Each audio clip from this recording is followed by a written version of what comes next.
Hello everyone. Well, if you're a fan of snow, I think you're going to like today. If you're not a fan of snow, today is probably a good day to stay inside because you're not going to be happy because there is a good chance of snow. Check out 8 a.m. this morning. Got to talk about the morning commute. Lots of light to moderate snow out there with the exception of right along the lake. More likely just rain there, but most of us are seeing snow. So today, not a bad idea to give yourself a couple extra minutes to get to work or school because you know how it is. When the snow is flying, the visibility is a little bit lower, a few snow-covered roads, so it can slow things down. So giving yourself a couple extra minutes to get to work or school this morning, not a bad idea. Now, I will say it looks like the activity is going to be most widespread during the morning hours, and then we're going to see a gradual, and I do want to emphasize gradual decrease in the activity as we go through the day. So let's walk you through it. Notice at 11 a.m. still a lot going on. There's a couple gaps trying to show up, but still a lot of light to moderate snow with maybe the possibility of a rain-snow mix in the southeastern part of the area, but temperatures a little bit cooler, you'll notice, as you go to the north and west, so more and more likely that it's just going to be all snow. I think that's what a lot of us are going to see, but I got to mention for the southeastern part of the area, it could be a little bit of a rain-snow mix. Because high temperatures today, for most of us, I think are only going to be in the mid-30s. I think where we'll probably largely see those temperatures reach the upper 30s, and I don't think it's going to be any warmer than that. Milwaukee, Racine, Kenosha, and that's where we have a better opportunity of seeing that rain-snow mix. And to make it feel even colder, yes, it's going to be breezy this afternoon as well, with gusts around 20 miles per hour. Notice here we are at 2 o'clock and see the gradual drying trend, see a little bit more gaps in the activity showing up. So let's talk about the homebound commute. Notice a few more gaps still, starting to transition by this point to more isolated activity, mostly flurries, light snow coming down in spots. Some might be able to drive home without seeing any snow or rain.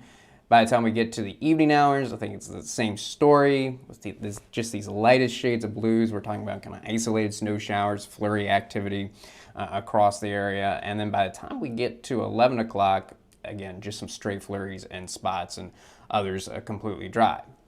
But this is where the drying trend comes to an end. So let's jump ahead to tomorrow morning and the morning commute. And it does look better for tomorrow morning. Notice not as widespread. We are talking about more isolated activity, flurries, isolated snow showers, not as much of the widespread light to moderate snow. So an easier going morning commute tomorrow, but still got to mention the chance for snow and that rain-snow mix right along the lake. And then I think tomorrow too, what we're going to see is a gradual drying trend as we go through the day, but just in general tomorrow, it just does not look as widespread. This is 11 a.m., kind of looking the same as the early morning hours, but as we get into the afternoon, I really think, see that lightest shade of blue, really what that indicates is just some isolated flurry activity. So I think already some will be dry. Temperatures for tomorrow look about the same as today. We're talking mid to upper 30s, a little bit less wind tomorrow. I think gusts will top out around 15 miles per hour, so I might feel a touch, just a touch warmer. And the good news for the homebound commute tomorrow, it doesn't look like everybody's going to dry out by 5 o'clock. So a little bit more going on in the morning than the afternoon, kind of a gradual drying trend, but definitely in general more going on today than tomorrow. So the big question is, how much snow are we talking about? And I think across southern Wisconsin, for most, it's going to be very uniform, with most seeing around 1.5 to 3 inches of snow. I do think that's going to happen in spots, and I think the best chance of seeing some of those higher end totals, those 3-inch totals, is going to be in the southwestern part of the area. See that dark shade of blue showing up? So I think places like Dodgeville, Platteville, Monroe have the best opportunity of maybe getting that 3-inch total. But more common, I think, are going to be those 1.5 to 2.5-inch snow totals.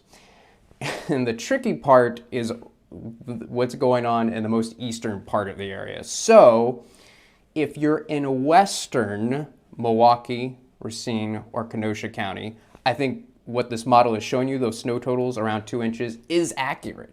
I think there's going to be considerably more snow in the western part in Milwaukee, Racine, and Kenosha County than the eastern part. But I do have to say, I think one thing the model is missing, because of the significant amount of rain that's going to be mixing in with the snow, particularly today, I think that's going to limit our snow totals in eastern Milwaukee, eastern Kenosha, eastern Racine County. So right along the lake, snow totals probably only around 1 inch.